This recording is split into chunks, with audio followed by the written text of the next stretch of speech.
Hi friends, नमस्कार। मैं रास्ते में काफ़ी कुछ देखता हूँ और काफ़ी कुछ सुनता हूँ। टीवी न्यूज़ भी देखता हूँ, कभी कभी सीरियल भी देख लेता हूँ। फिर थोड़ा कुछ मैं एनालिसिस कर लेता हूँ। फिर समझ में आता है कि सही क्या है और गलत क्या है। फिर मैं थोड़ा कुछ लिख लेता हूँ।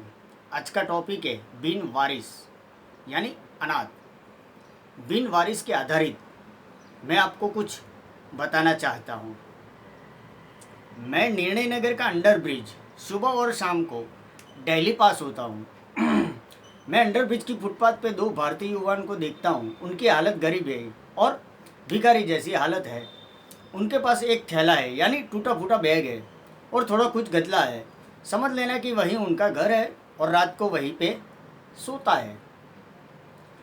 उनकी हालत ऐसी क्यों, ये जानना जरूरी है। देश की जनता 130 करोड़ है। ये दो युवान की इसमें गिनती आती है। अगर आप देशभक्त हो तो फिर ये देश की हालत देख के आपको दया नहीं आती? क्या आप लागणीशील नहीं बन सकते? सेवाभावी संस्था कहाँ पे है? सरकार एसी ऑफिस में बैठी है।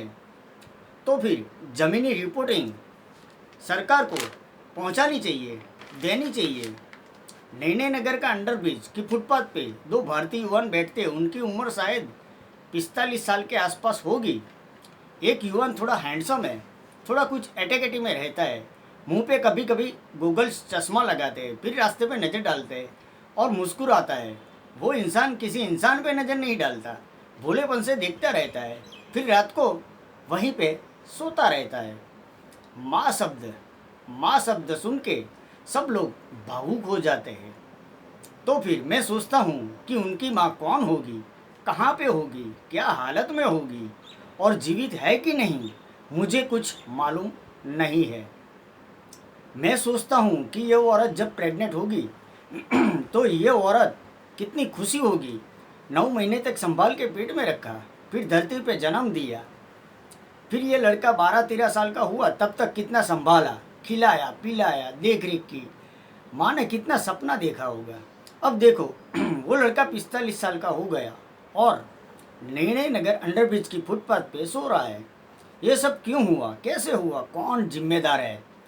आप बताओगे कि माँ बाप जिम्मेदार है। मैं सोचता हूँ कि माँ बाप जिम्मेदार कैसे? पूरी दुनिया में माँ बाप से अधिक कोई है ही नहीं, कैसे जिम्मेदार होता है? तो फिर उनकी कोई मजबूरी होगी। तो फिर मजबूरी आई कहाँ से और कैसे आई? इंसान इंसान का दुख दर्द नहीं समझ सकता तो फिर मजबूर बनता है। ये तो सिर्फ एक एग्जाम्पल है। देश के हर एक रेलवे स्टेशन पे देखो, महानगरों में देखो, मुंबई देखो, दिल्ली देखो, कलकत्ता देखो, मद्रास देखो, कितने लोग बेघर हैं और 2 टाइम का खाना पीना नसीब नहीं है। ये कम नसीबी पैदा कैसे होती है? कौन जिम्मेदार है?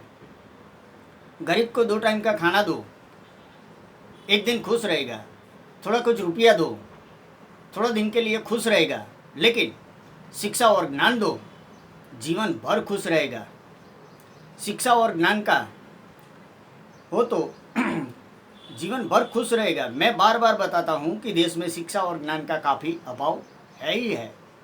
बगीचा में भी भिखारी सोते हैं, रास्ते में भी भिखारी अकेले सोते हैं। आप सोचो, रात को 2 बजे कितना वीरान, कितना सुनसान है ना।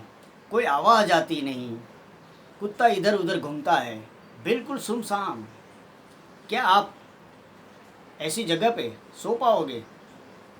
सुनसान जगह पे अकेले सो पाओगे? तो फिर उनकी दया करो। पूरे देशवासियों मंदिर जाते हैं फिर भी ईश्वर के लायक बनते ही नहीं।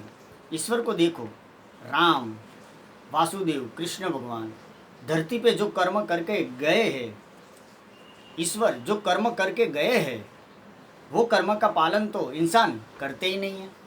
तो फिर क्या मंदिर जाने का दिखावा है? फिर स्वार्थ के लिए जाना पड़ता है। इंसान लाचार और मजबूर है तो उनकी सहाय करो। यही तो ईश्वर की प्रार्थना है। धरती पे हर एक जीव, पशु पक्षी, प्राणी, पेड़, जीव जंतु, मानव भगवान की देन है, ईश्वर की देन है। ये सब जीव ईश्वर का वंशज है। इंसान दूसरे इंसान का सोचे तो भला होगा, सबका भला होगा। अब आप सोचो, ईश्वर नाम ने धरती पे क्यों अवतार लिया, फिर वासुदेव ने धरती पे क्यों अवतार लिया? अधर्म हटाने के लिए। इंसान समझ नहीं सकते तो फिर ईश्वर बार बार अवतार क्यों लेंगे? इसके लिए तो अब कोरोना ठोकते हैं। क्या आपको अच्छा लगा? सही किया? आप ही खुद सोच लो। थैंक्स।